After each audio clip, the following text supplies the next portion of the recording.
Hey guys, and welcome back to another video. Today we are looking at a plugin from Boz Digital Labs called Clapo. Now Clapo is part of a bundle of 3 different plugins. You've got Clapo, Les Snippets, and Das Boot. So what are they? Well, you heard in the beginning what I was playing on, some different sounds of Clapo, and maybe you have guessed it, it is a clap generator. Das Boot is a stomp generator, and Les Snippet is a finger snap generator. Now they're all sample based, but they have some really cool programming behind them. They all have similar features, but we're going to be doing reviews on each, and I may be repeating myself in each of those reviews just for those who haven't seen the other review, because they all have a similar layout and similar functions, of course, but different samples. So it is a sample-based plugin, but it has some clever ways of using the samples. You have samples of multiple claps, you have samples of single claps, and you can control the amount of claps and how far apart they're spread. Now, if we go look here, you can see how we've got this menu, this keyboard here. You got single claps, group claps, and a step sequencer, which we'll also get into at some point, which is really cool because you can program some step sequence and claps in there as well. But it means, yeah, you can play both the single claps and the group claps, and the group claps is really what this is about. It's what this side controls, and we're going to go have a look at basically all the features. Fully featured, sounds great, really cool. So start off with the main thing is claps, slop, close, room, and of course the master control. So the claps is literally for the group claps, how many claps you've got. And you can see it loading up there because it's loading different samples each time, but you can play it through as you're going.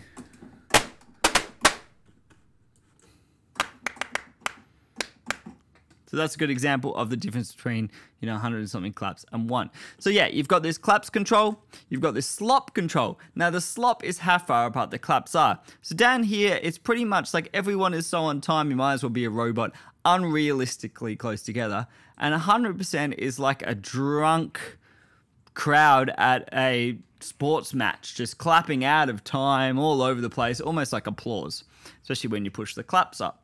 That's the main controls that control the group claps. Now here is basically your mic section. So if you imagine you've got a room full of people clapping. Now you mic the room, it sounds like the room, but you also might want to close mic every single individual person clapping. And that's what the close control here is. So the way these interact is the room control goes between the close, as in what's going on here, and the room. Now the room is like a room mic, I guess it's a stereo room mic, and you hear all the claps together in a room with lots of reverb. The close is close mics on each of them, so you can choose between a spot mic or more like overheads that you'd have like above a drum kit or above a group. So that's really good. Using those 3 controls, you can really choose how much ambience you want, how kind of upfront the claps are. It really helps you shape them. And of course, the master is the master control. Now, the coolest thing as well with these mics is that you don't necessarily need to process them separately. You've got one plugin. Now, normally you go close mics, you process them one way in room because there's an effects section. So you have a compressor, a width control, which controls the stereo field, and you have an equalizer. So the 3 basic things. Now, the first thing I'm going to say off the bat, the compressor is cool, and we will look at the compressor, and it's got some really cool thing, which is a mix control, but doesn't have an overall level control. And I found, because it's got an auto gain automatically enabled, as you bring the compressor in, so more compression, it does get louder, which is a bit annoying in practice, and I'll kind of show you this. But yeah, that's the only caveat so far. It's the only negative really I have about this plugin. So the last thing that is important to note in the features is it's got a step sequencer, which we will be using and showing how it works. But basically, you've got an amount of steps and you put that to each part of this keyboard. So if you have a look back here, it's here. So it's all those notes. So you can put up different sequences and go between them in real time, which is really cool for those who do a lot of live stuff, do a lot of live jams, or performing with kind of a live setup, maybe Ableton or something, because then you can trigger different sequences as you're running it through, to change different rhythms, which is really, really fun. So let's just get into some of the sounds, messing with the controls so you can really hear it. So I'm just doing everything off my keyboard, but what we'll do is use the clap control and also use the step sequencer, so I'm not just playing, because it's not really something you need to play a lot. You really saw in the opening how it works, but let's just quickly talk about this. So like I said, down here is step sequencer. Then this next octave is the group claps. Let's just put these up so you can hear. And here is single claps, each triggering a different sample. Now what is cool, and we will talk about the advanced settings, is that you can pan these so they go left to right across the keyboard, which is really cool. So let's quickly look at the advanced settings and get into sounds. Advanced settings, simple, you have basically velocity. So velocity sensitive is what you expect, more velocity, the samples high velocity. Otherwise you use static velocity if you want consistency. The max amount of voices, now this is basically how much RAM you're going to use, and because it loads group claps, when you change this, it actually uses a lot less voices than you think. That's what's really clever about it. So it's going to load like 70 claps already pre-recorded instead of 70 recordings playing at once, which would be really RAM intensive. So if you look here, these group claps, whereas if I'm using, say, heaps of single claps together, that's where you start writing up the voices. But yeah, you can choose your max voices here. This panning is what I was talking about before. So it really pans. So if we go like this, and turn the panning on, left side of the keyboard, if we go back to this keyboard, it's pan left, this is panned right.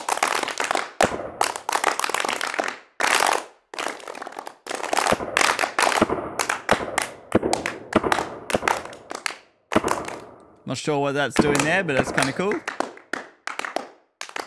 By playing on the keyboard, it just is what it is. So that's a really cool way to set it up if you want this kind of whole room, so you can do really cool panning effects. Then you have timing, which is instant and sloppy. So sloppy applies this slop to the single claps. So even if you play them perfectly in time, or you sequence them to play, heaps of notes, the slop control works. That's what's really cool there. And pitch is your pitch bend, of course, which is really useful when you're doing some sound design.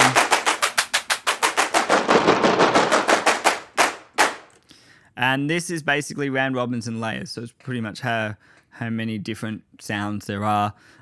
Gives you a little bit more realism, and you have delay compensation as well. But let's move on. Let's hear some sounds. So 50-50 is where you start. We're going to turn off all the effects because we'll look in them in a later bit. And I'm going to play some sounds, and we're going to put some stuff into the step sequencer. So what you can use here is this clap control, so you can just use your mouse if you don't have a keyboard. I'm going to use the keyboard because it's easier. I can do two things at once then. And that's velocity sensitive as well. So we're just going to go to a default of one clap, and you'll hear how this clap control adds more claps.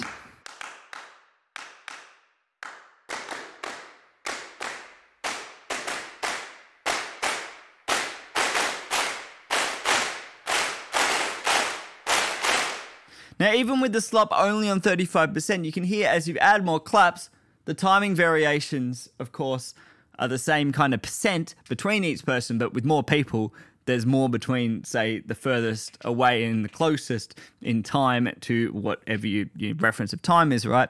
So it sounds more sloppy. So you can bring that slop control down as you bring the claps up to get a little bit more consistency.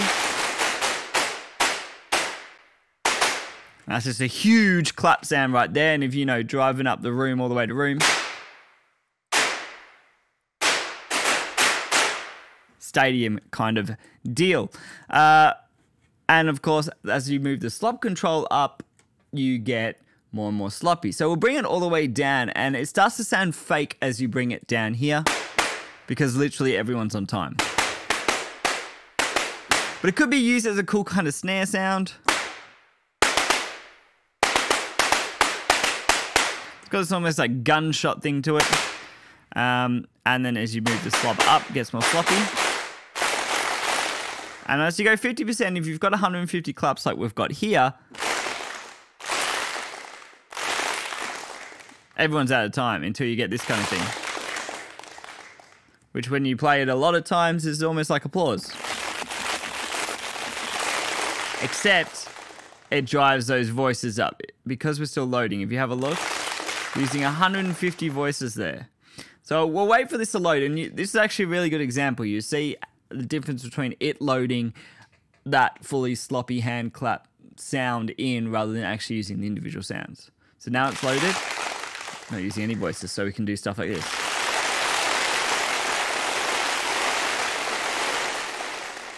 Which sounds like an audience clapping, right?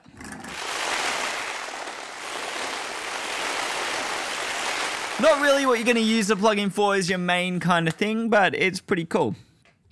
And so, like I said, as you bring the claps down, you probably want more slop too. So we'll go back to 35%, which is kind of the default. You can double click to get that default. You bring the claps down to, you know, a small room, like 10 people. It's fairly tight, then bring that slop up. You might want it around there for your kind of music. And as I said before, you can still play all the single claps at the same time.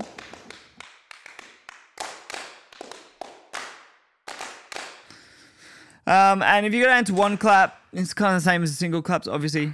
2 claps is kind of cool. If you tighten it up.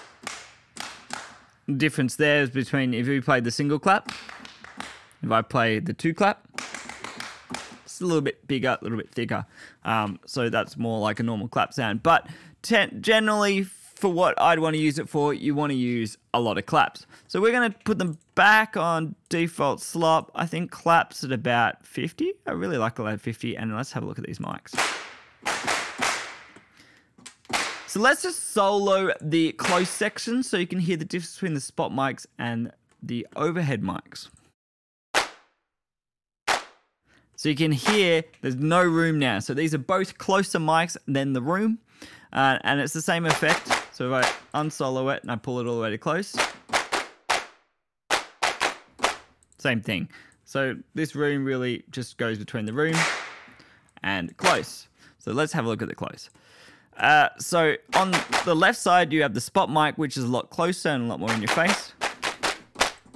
Really dry, really up front. And this could be really good if you're going to add your own reverb or you want to blend it in with the snare or something to enhance, or you've got some real clapping and you want to just add it to give some kind of, you know, emphasis on it. That's where it could be really good to use that. By itself, it's a little bit up front. But the idea is to blend it really. And overhead on the other side, wider. A little bit more air, a little bit more ambience in there. Not as direct, not as kind of in your face. And then blending them together. And then you just blend in the room to taste.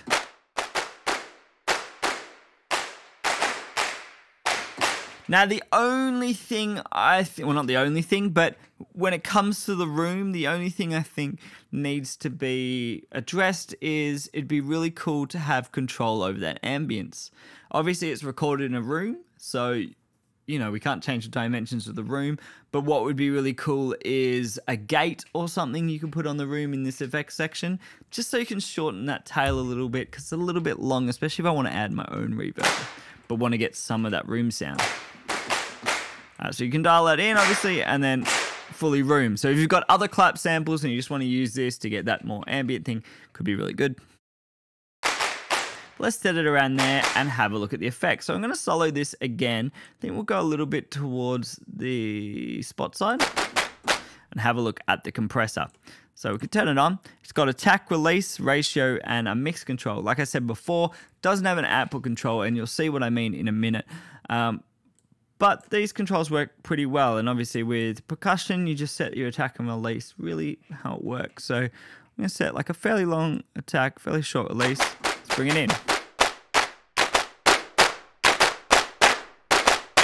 And you see a gain reduction here. But you can hear it's louder.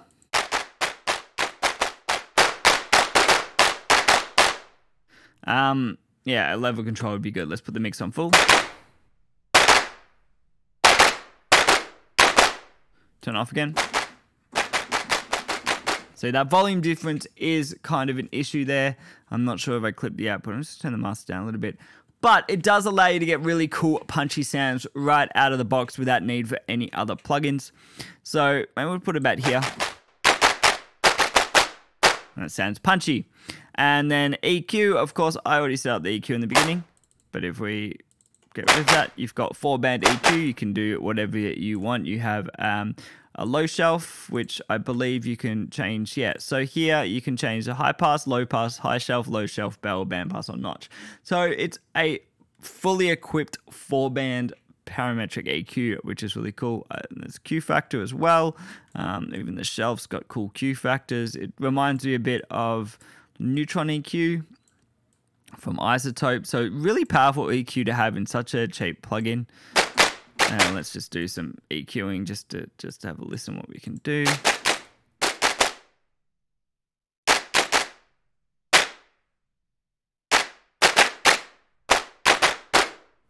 So compressor off, EQ off. Sounds good, but doesn't really punch through. Put these on. And then we can blend in some of the room. But let's go to the room and do a little processing there too. Add the compressor.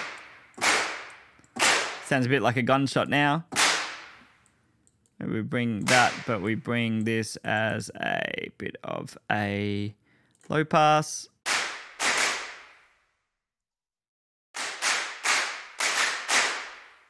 And we blend them together. So this is what we did have before without the built-in effects. And a bit of the single claps.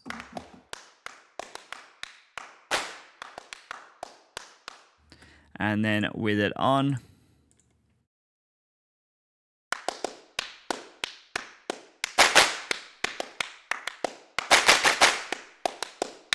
Now we could probably add more room because this closed microphone is louder now.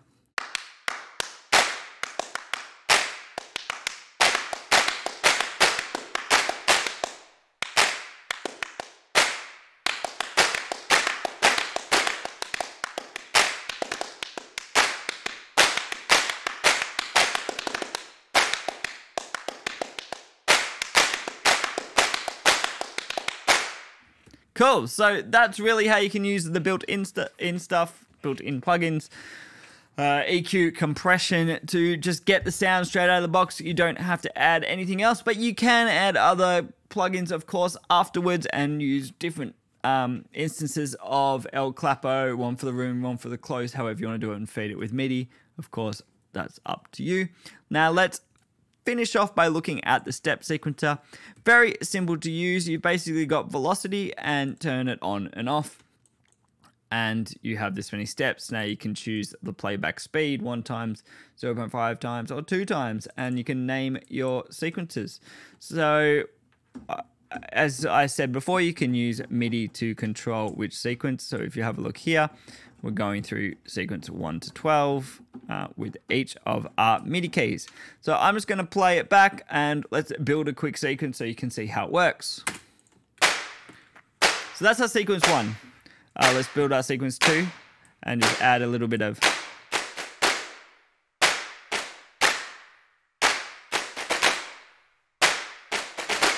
sequence 2. Sequence 3 might be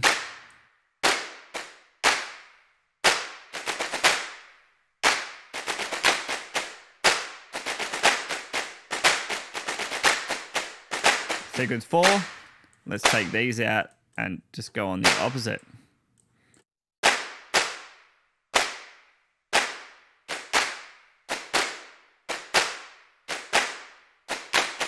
And sequence 6. A little bit of offbeat stuff.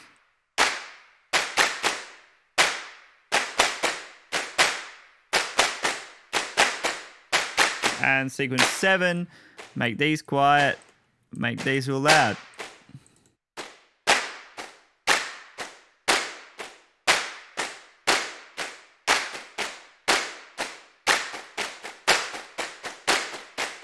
And then you just play between them. So we put on a metronome so you can hear where the timing is going. Or you might not be able to hear the metronome. But yeah, sequence 1. A bit of sequence 3 at 5. Oh, we didn't do anything in sequence 5. Bit of sequence 4. Let's just do something in sequence 5 like this.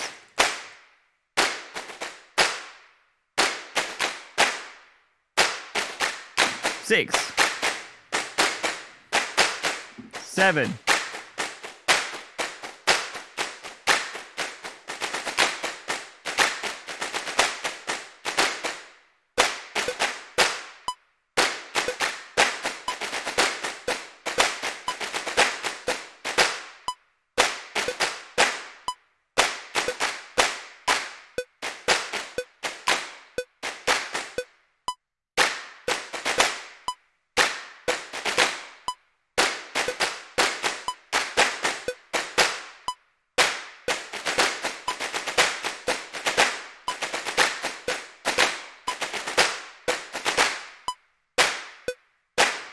And then double the speed.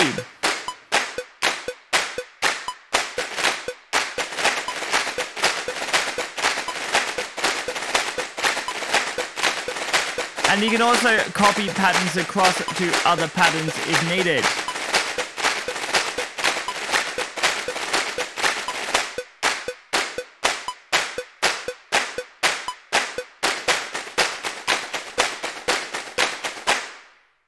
So that is a step sequencer. Obviously, you can use your own DAW step sequencer as well, but it's really cool to just quickly make up some really nice grooves. Now, I don't know if there's any way you can export it. I like how there's this thing here. If you do that, for some reason it does that noise. That's kind of cool though. I don't think there's any way to export it, so that could be a really cool feature if you could then export the sequence. I know a lot of drum programming plugins do that. You could export the sequence into your DAW once you've come up with some cool grooves. So last, I'm just going to talk about the presets. There's a bunch of presets, obviously, for Clapper, but then there's a bunch of presets from all 3 plugins to use together, which is really cool. So you can basically, like, look here, Stomper. So I think the idea is they match up with Stomper. So if you get 8 Stompers from the Does Boot, and then you've got this crowd one and large group. So large group, you know, this is cool. Absolutely huge, already compressed. You've got Rowdy Bunch, slightly drunk, you know, and I think Thunder.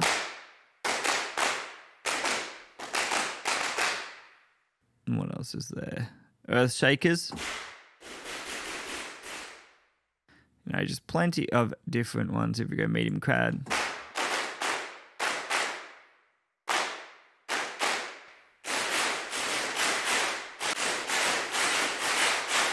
You get the idea. There's presets built in, but it's a fairly simple plugin, so you can really get your head around it, and you probably don't need to use presets. But really, really cool. Like, I'm really impressed. I already have some Boz Digital Lab plugins, mainly some free stuff. If this gets enough likes, I might do some of those plugins, like, what was it? Bark of Dog. That's a great plugin. Sasquatch 2 I've got, which is kind of like a kick synthesizer kind of deal. It's basically enhancers and synthesizing kicks. Great plugin. But go check out my other videos for Does Boot and Le Snappet. I'm saying them with weird accents. I guess that's how they're meant to be pronounced. But they'll come out soon. I think this is going to be the first one to come out, and then they'll come out. And I'm also going to try and put them all together in a separate video so you can hear them together, kind of more in a kind of song context, I guess. Get a kind of sequence going with them all together, because they are a bundle and they're kind of made to fit together in a cool space. So go check those out. And as always, thanks for watching. I'll see you next time.